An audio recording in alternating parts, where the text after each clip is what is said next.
Bonjour à tous, c'est Laurence pour Dieu Naissance. Alors aujourd'hui, je vous propose de vous parler des modes de déplacement doux pour vos enfants, pour vos sorties en ville, vos sorties en balade, en randonnée. Alors avec les pieds, on peut penser à la poussette, on peut penser au portage, on peut penser aussi aux trottinettes, on peut penser aussi aux patins à roulettes par exemple. Après, on peut également penser à tout ce qui est 2 roues, 3 roues. Donc on peut penser au vélo. Alors pour les bébés, avec des porte-bébés qui peuvent se placer devant le cycliste, des porte-bébés qui peuvent se placer à l'arrière sur le porte-bagages. On peut penser également aux porte-bébés, porte-enfants entre guillemets, pour les plus grands sur le porte-bagages arrière. Mais j'aimerais aussi que vous sachiez, vous faire découvrir qu'il y a différents systèmes au niveau du cyclisme avec les enfants. Donc ça peut être une remorque qu'on attelle derrière le vélo. Ça peut être une partie cargo qui est sur un vélo dit cargo. Et ça peut être également une partie pour les enfants en fait à l'avant du vélo sur un système de tricycle en fait. Donc le vélo a 3 roues, 2 à l'avant autour des enfants et une roue à l'arrière comme sur un vélo normal.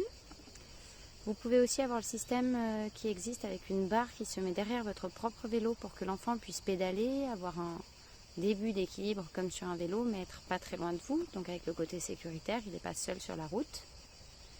Vous pouvez également avoir un système qui fixe le vélo complet de l'enfant derrière le vôtre. Alors on va commencer par exemple par les remorques à vélo. Alors on en trouve à tous les prix. On en trouve des plus ou moins équipés en termes d'amortisseurs par exemple, en termes de confort pour les enfants, en termes de sécurité, ceinture 3 points, 5 points, facile à enfiler, pas facile. Il y a vraiment de tout. Donc pensez bien à regarder avant d'en choisir une, que ce soit pour une location ou pour un achat. Il y a vraiment tous les prix, mais toutes les gammes de qualité derrière aussi. Après, concernant donc les remorques à vélo, je vous laisse regarder une de mes vidéos que j'ai fait sur la nôtre par exemple, qui est une tuile double place à fond rigide. Ça vous donne déjà une première base de ce qui existe. Après, sur cette même vidéo en bas dans la description, j'ai mis le lien vers d'autres comparatifs et d'autres sites marchands qui peuvent proposer ce type de véhicule. Sachez qu'en location, il y a très régulièrement des remorques à vélo, mais elles ne seront pas forcément de cette catégorie en termes de gamme, donc pas forcément d'un grand confort. Après, pour une promenade de 2 heures d'une journée, c'est pas comme un investissement pour vous pour plusieurs mois, voire plusieurs années. Donc ça peut quand même être utile.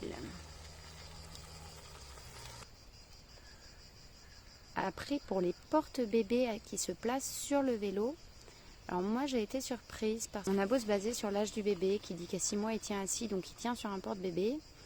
Et encore plus pour si c'est un porte-bébé à l'arrière du porte-bagages, c'est-à-dire que l'on ne voit pas son propre bébé pendant qu'on roule. J'ai envie de dire méfiez-vous, parce que pour le bébé, pour sa sécurité, il faut qu'il ait un casque, tout comme vous. Par contre, ce casque prend vite de la place, donc si le dossier du bébé est plus haut que son dos, en fait le casque, comme il va être embuté sur le dossier du siège, le bébé va être amené à plier la tête. Plus le poids du casque, c'est trop pour son âge. Donc au niveau des portes bébés qui se mettent sur le porte-bagages à l'arrière, en fait j'ai envie de dire faites bien attention à la hauteur du dossier. Est-ce qu'elle est plus grande ou plus petite qu'un enfant? Sachant qu'on peut aussi remonter plus ou moins les cale-pieds, plus ou moins incliner. Vraiment ça vaut le coup de faire plusieurs essais, que ce soit pour une location ou pour un achat. Faites des essais, ne vous limitez pas à l'âge dit recommandé, parce que voilà, tous les enfants ne tiennent pas forcément à 6 mois. Et en plus, c'est pas parce qu'il tient quelques secondes assis à 6 mois sur ses fesses qu'il sera à l'aise sur un truc rigide en plastique pendant des heures. Pensez aussi que si l'enfant est très jeune, il est amené à s'endormir. Et dès qu'il va s'endormir, la tenue au niveau de sa nuque qu'il avait avant, au moment où vous l'avez installé parce qu'il était peut-être en forme, mais quand il va s'endormir, la tête va pencher. Et du coup, il va faire tout le trajet avec la tête penchée comme ça. C'est vraiment, vraiment pas confortable pour lui. C'est ce qui fait que le bébé va probablement se réveiller en larmes parce que sa tête était trop lourde et parce qu'il n'a pas réussi à se sentir confortable. Donc voilà, là encore, éventuellement, pour des jeunes enfants susceptibles de se réendormir, susceptibles de maintenir la station assise par courte période, Optez peut-être plus pour des remorques ou alors optez peut-être plus pour des porte-bébés qui se mettent à l'avant du vélo, où c'est que vous pouvez caler un coussin devant eux et surtout où c'est que vous voyez ce qui se passe. Autres équipements accessoires qui peuvent être très utiles si vous êtes amené à faire de la balade en vélo avec vos enfants. Sur une loc, on peut se dire qu'on fait abstraction et on se débrouille. Sur un achat à long terme et des utilisations à long terme, avoir des rétroviseurs, ça peut être très rassurant. Équiper tout le monde de gilets jaunes ou orange, ça peut être vraiment, vraiment efficace. Avoir des fanions pour être vus. Faites tout ce qu'il faut pour que vous et vos enfants vous soyez vus et que du coup la balade puisse être en sécurité. Alors comme je vous disais, pour les trottinettes, j'ai découvert qu'il y avait des 2 roues à l'avant, une roue à l'arrière. Des 2 roues à l'arrière, une roue à l'avant. Des doubles roues. Des guidons qui pivotent sur eux-mêmes quand on tourne, comme sur un vélo. Des guidons qui sont fixés à l'axe vertical et qui, en fait, la rotation ne se fait pas par le guidon, mais par l'inclinaison de l'enfant sur le côté, comme sur une moto. Voilà, donc toutes ces différences font que selon la motricité de l'enfant, selon sa taille, selon son équilibre, ça va être plus ou moins pratique, plus ou moins facile de se déplacer. Donc encore une fois, ça vaut le coup d'avoir les infos à temps ou de faire essayer à l'enfant.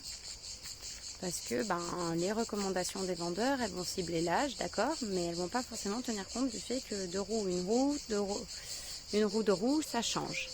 Et pourtant, vous, dans le quotidien, quand vous allez vouloir l'utiliser, vous allez vous dire, zut, telle trottinette, il savait en faire et celle-ci n'y arrive pas. Voilà, si vous voulez un petit peu plus d'informations sur ces histoires de trottinettes, n'hésitez pas à me contacter.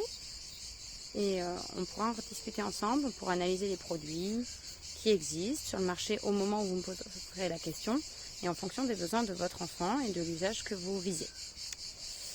Voilà pour les trottinettes. Pareil, au niveau des modes de transport dont je parlais, qui se fixent derrière le vélo, que ce soit pour attacher un vélo complet derrière le vélo de l'adulte ou les systèmes qui se fixent au vélo de l'adulte où l'enfant du coup a simplement une roue arrière et son pédalier, on va dire, plus un guidon. C'est des choses où je ne vais pas faire une vidéo complète là-dessus. Par contre, si vous êtes intéressé par la chose, si vous avez besoin de renseignements, si vous avez envie qu'on détermine ensemble la manière dont votre enfant aurait envie de s'en servir, quelle est sa motricité, quel est son stade de développement, on peut en parler.